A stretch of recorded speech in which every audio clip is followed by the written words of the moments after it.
We go to our discussion of the week. President-elect Prabowo Subianto will be officially inaugurated as Indonesia's 8th president in October next month, amid waves of layoffs in the country's manufacturing industry.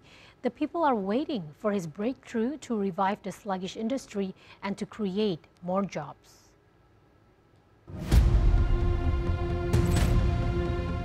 Waves of layoffs have swept Indonesia's manufacturing industry since early 2023 due to sluggish orders from both global and domestic markets. Indonesia's manufacturing industry, such as textile, garment, and footwear producers, have been struggling to survive due to the global economic slowdown and the decline of the people's buying power at home. In addition to sluggish demand, the influx of illegally imported goods is further worsening their businesses. As a result, many textile, garment, and footwear producers have forced to close their factories for being unable to compete.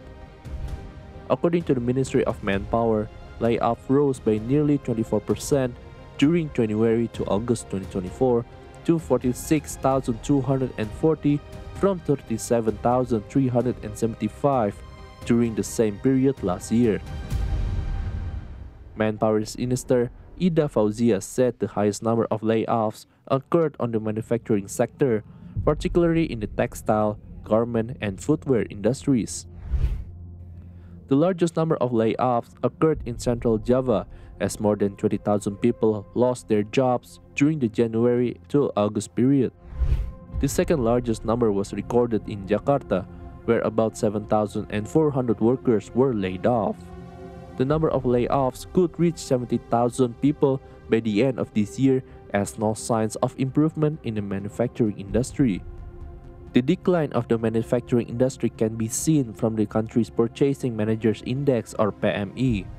The Standard & Poor's Indonesia Manufacturing, or PMI, for example, fell to 48.9 in August 2024 from 49.3 in July, indicating the second straight month of contraction in factory activity. The largest result was steepest drop since August 2021, with output and new orders shrinking the most in 3 years. The headline PMI is a number from 0 to 100. A PMI above 50 represents an expansion when compared to the previous month. A PMI reading under 50 represents a contraction. In fact, the country's manufacturing industry has been weakening for the past 2 decades. The growth of the industry has been reached between 8 and 9% per year between 1989 and 1996. After that period, the manufacturing industry only grew by less than 5% per year. The contribution of the manufacturing industry to GDP also continues declining. At present, the industry contributes only 18% to the GDP, far below 25% nearly 2 decades ago. Indonesia's manufacturing industry cannot grow rapidly as in industrialized countries because it still heavily relies on commodities, rather not high technology. With its natural wealth and large workforce, Indonesia has the capacity to achieve economic growth to above 6%. However, the achievement of this goal, the Prabowo government should come with both short-term and long-term solutions that will enable the industry to produce goods which can compete both at domestic and global markets, both in terms of prices and quality.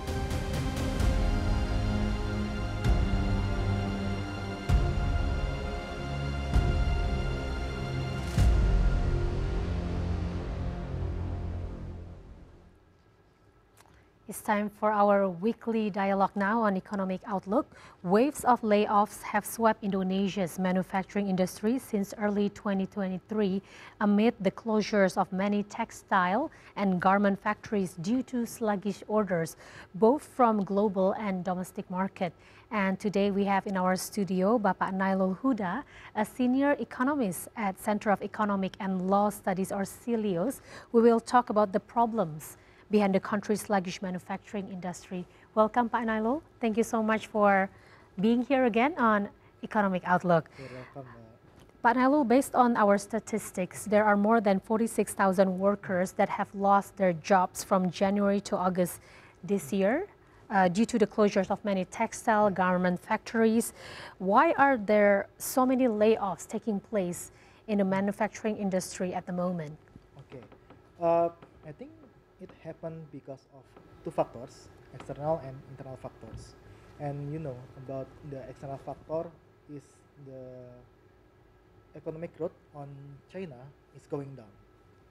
In second uh, second and no in first semester in China right now, economic growth only 4.6%. This is very deep if we compare to China in last year. So it is the external factor from China. And the second factor is internal factors. You know about the declining of buying power in Indonesia middle class, and you know about the imported goods in Indonesia. I as I guess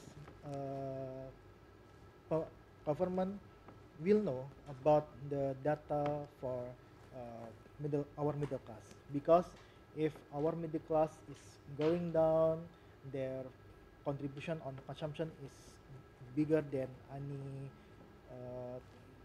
age characteristic. And you know about the they have choice to get the goods cheaper than the others because of imported goods from China. That is a big issue at the moment. Yeah. And it is a very interesting situation that is currently happening in Indonesia now, because our economic growth is actually going pretty steadily growing, but then the unemployment rate keep going up.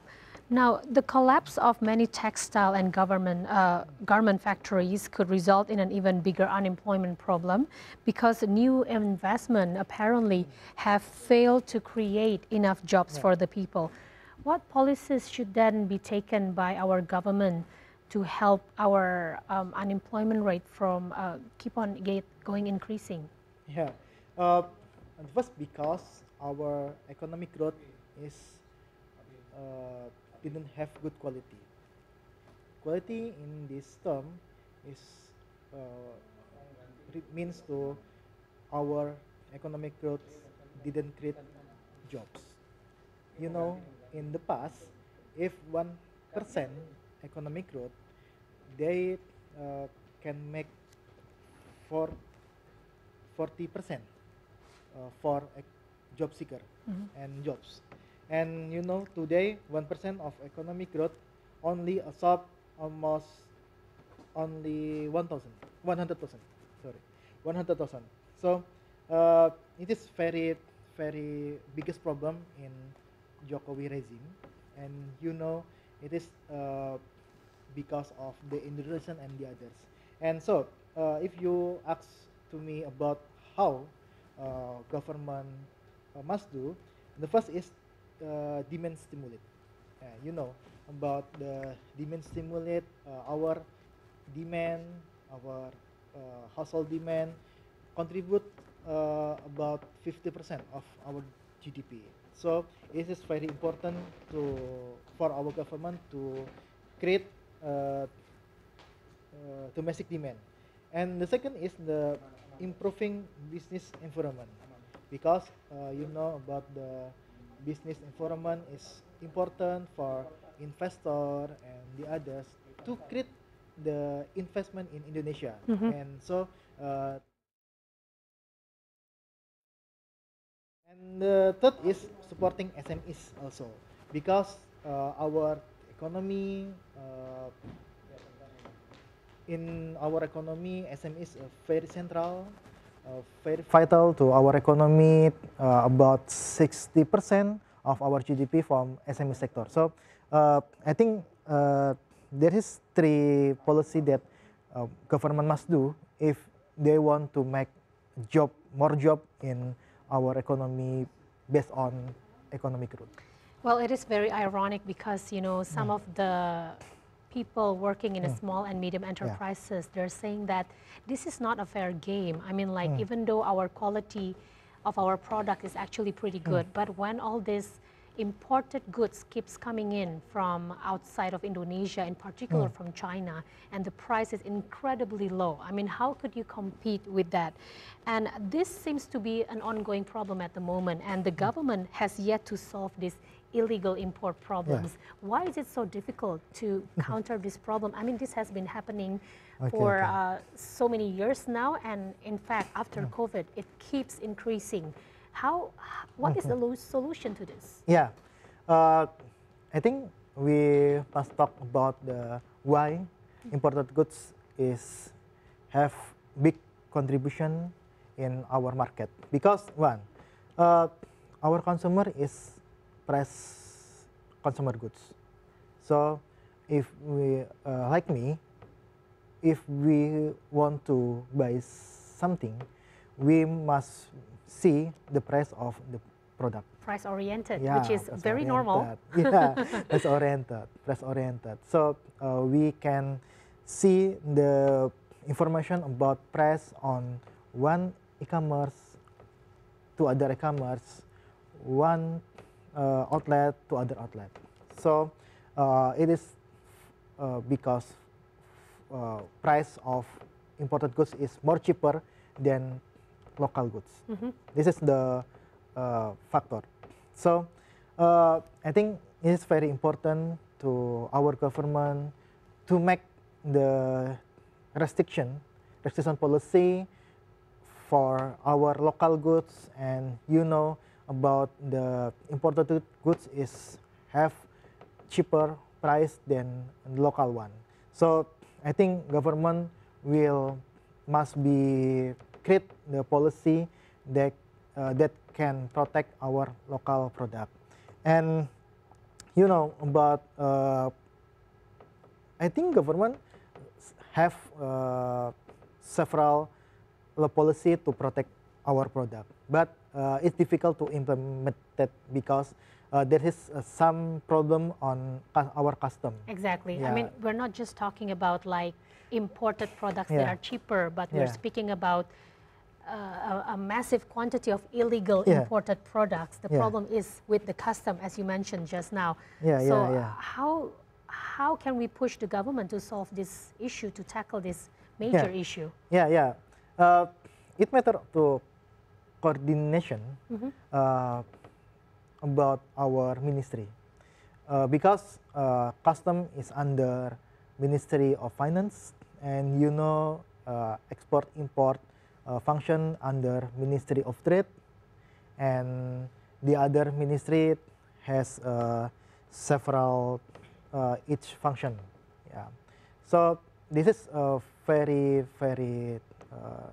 difficult to our government to coordinate this ministry, because about the Ministry of Economic Affairs, actually it one of the government tools to coordinate the policy, especially on export-import policy.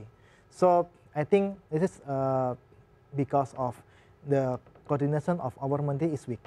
Okay. Yeah, and then about the illegal imported goods, and our custom is very low on law enforcement, and the corruption of our custom is still existing today. So it is the main problem of imported illegal goods. Yeah, and it seems like it's not getting solved in the near future. But our newly elected President Prabowo Subianto will be taking his place in 20th October, which is like a matter of weeks. Do you think this will be one of his priority actions once he's taken place as president? And if so, like what solution should he come up with to tackle this unemployment issue and the closing of manufacturing factories that is happening in Indonesia at the moment? Yeah, I don't know, Prabowo have the same thing with us, but I think this is the main problem that he will face in the next year, because about the investment in our country is I don't know, it's going down, and about the new investment can create more jobs, and about our human capital index is more, about more or less than other ASEAN countries and the others. So the big tech company in global didn't invest in Indonesia, like about Apple, and then Microsoft, and then Tesla. They invest in Malaysia, in Vietnam, in the larger amount that they have invested in Indonesia. So it is one problem for our government to make the top global company invest in Indonesia. It is the main problem because the human capital and the others. So I think I don't know if we want to resolve this problem about the unemployment, investment, and the others. We must be look on the education. Actually, our people have human capital index lower than ASEAN countries, and then we face the PISA value lower than other countries. I see. And about if you want to make investor interest to your country, you must be look to our human capital. If our human capital not compete with the other countries, I think it is very difficult to make them interest to our country. So this is the main problem. So the education is number one, and the second is the corruption. I don't know. The corruption make the higher ICOR, incremental capital output ratio. Our economy is not inefficient, and about the main problem on inefficiency economy is corruption, because our corruption index is bad, is worse, and it make our investor, they will think twice to make investment in Indonesia. This is the problem of our corruption sector. That has been happening for years and years. So in summary, we need to have more highly skilled workers that can actually be educated and trained, and also in terms of technology. And also, as you said just now, we need to eradicate the corruption that is still going on at the moment in the country. Thank you so much, Pak Nailul Huda, for your insights today, and we'll have you back next time, hopefully with this matter resolved. Thank you so much.